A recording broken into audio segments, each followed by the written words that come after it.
گاہک نے دکاندار سے کہا کہ بھائی جلدی سے ایک صابن تو دینا۔ دکاندار نے سخت لہجے میں کہا کہ یہ لے پکڑ۔ گاہک نے پوچھا کہ یہ کتنے کا ہے بھائی؟ دکاندار دوبارہ غصے میں بولا کہ 100 روپے کا ہے۔ گاہک بولا بھائی کیا بات کر رہے ہو، پچھلی دکان والا تو 80 روپے کا دے رہا ہے۔ دکاندار چلایا کہ کوئی 80 روپے کا نہیں ہے، پورے 100 روپے کا ہے۔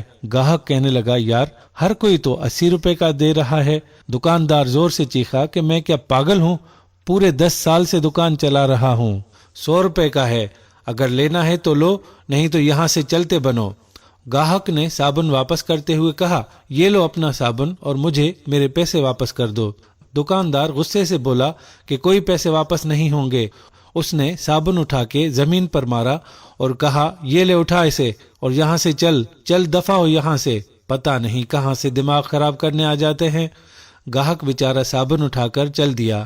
اتنے میں ایک لڑکا آیا اور بولا کہ ایک 40 روپے والا بسکٹ تو دے دے۔ لڑکا جیب سے کچھ نکالنے میں مصروف ہو گیا اور اس کا دھیان ادھر بٹ گیا تو دکاندار غصے سے اسے چیخنے لگا یہ لو پکڑو، اٹھاؤ اپنا بسکٹ اور یہاں سے چلو، اور یہ کام آپ یہاں سے نکل کر کرو۔ اتنی دیر میں ایک اور گاہک دکان پر آ گیا اور بولا کہ ایک جمبو کولڈ ڈرنک تو دے دو۔ دکاندار اسے بولا کہ اٹھا لو وہاں سے۔ جیسے ہی وہ گاہک فریزر کی طرف بڑھا تو دکاندار نے اسے آواز دی اور کہا کہ بھائی پہلے پیسے تو دے دو۔ گاہک نے پیسے پکڑائے تو اسے کہنے لگا کہ جاؤ اب نکال لو۔ دکاندار کا لہجہ عجیب بدتمیزی اور بد اخلاقی پر مبنی تھا۔ گاہک بوتل نکال کر لایا اور بولا کہ ایک شاپر تو دینا، تو دکاندار غصے سے بولا کہ میں شاپر کہاں سے لاؤں، ہاتھ میں ہی لے جاؤ۔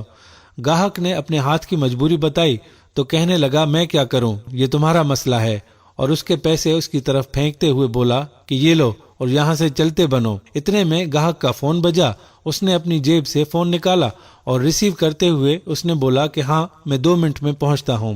اس نے اپنا موبائل دکاندار کے سامنے والے کاؤنٹر پر رکھا اور اپنے بقایا پیسے گننے لگا۔ اس نے پیسے گنے تو اس کے پیسے کچھ کم تھے، تو اس نے دکاندار سے پوچھا کہ بوتل تو 150 روپے کی ہے اور آپ نے 200 روپے کیوں کاٹے ہیں؟ تو دکاندار غصے سے بولا کہ کوئی 150 کی نہیں ہے، 200 روپے کی ہے، چلو بوتل اٹھاؤ اور نکلو یہاں سے۔ گاہک اسی گفتگو میں اپنا موبائل وہیں بھول کر چلا گیا۔ دکاندار کی جب چیزوں کو سمیٹتے ہوئے موبائل پر نظر پڑی تو وہ خود سے کہنے لگا کہ یہ کس کا ہے؟ یہ موبائل اسی کا ہے جو ابھی یہاں سے بوتل لے کر گیا ہے۔ البتہ اس نے موبائل اپنی جیب میں چھپا لیا۔ 2 گھنٹے کے بعد جب موبائل کا مالک واپس آیا تو اس نے دکاندار سے کہا کہ بھائی میں یہاں پر اپنا موبائل بھول گیا تھا۔ دکاندار غصے سے بولا کہ کس وقت بھول گیا اور کہاں بھول گیا؟ میری دکان میں تو کوئی موبائل نہیں ہے۔ تو گاہک بولا میں تو یہی موبائل بھول گیا تھا اور میں نے یہاں پر کال سنی تھی۔ تو دکاندار برہم ہوتے ہوئے بولا کہ کہاں؟ یہاں؟ اور کہاں پر رکھا تھا؟ کیا تم مجھے چور سمجھتے ہو؟ گاہک بولا کہ نہیں بھائی، میں نے ایسا کب کہا ہے؟ تو دکاندار بولا کہ اور کیسا کہا ہے؟ تمہیں کیا میں چور لگتا ہوں؟ تو گاہک بولا اچھا بھائی، ہو سکتا ہے مجھے کوئی غلطی لگی ہو، میرا اللہ وارث ہے۔ دکاندار چیختے ہوئے بولا کہ جاؤ یہاں سے دفع ہو جاؤ۔ گاہک بیچارہ مایوس ہو کر وہاں سے واپس چلا گیا تو دکاندار خود سے کہنے لگا کہ اب تو میں نے بیچ بھی دیا ہے اور اچھی خاصی رقم میرے ہاتھ آئی ہے۔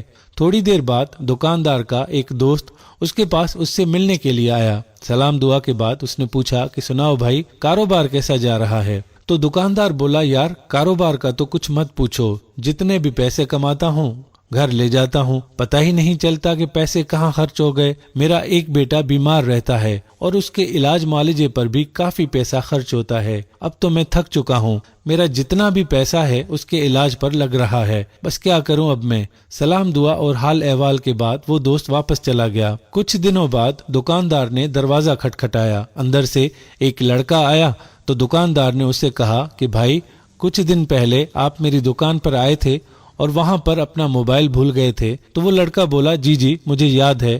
تو دکاندار پھر سے بولا کہ آپ دوبارہ موبائل لینے بھی آئے تھے، لیکن میں نے آپ کو آپ کا موبائل نہیں دیا تھا، آپ کا موبائل میں نے ہی اٹھایا تھا۔ اصل میں مجھ سے بہت بڑی غلطی ہوئی ہے، میں نے اس موبائل کو بیچ دیا تھا، میں بہت شرمندہ ہوں۔ یہ لیں آپ اپنے موبائل کے پیسے اور مجھے معاف کر دیں، مجھ سے غلطی ہو گئی تھی۔ لڑکے نے پیسے واپس لیتے ہوئے کہا کہ میں نے تو آپ کو اسی دن ہی معاف کر دیا تھا۔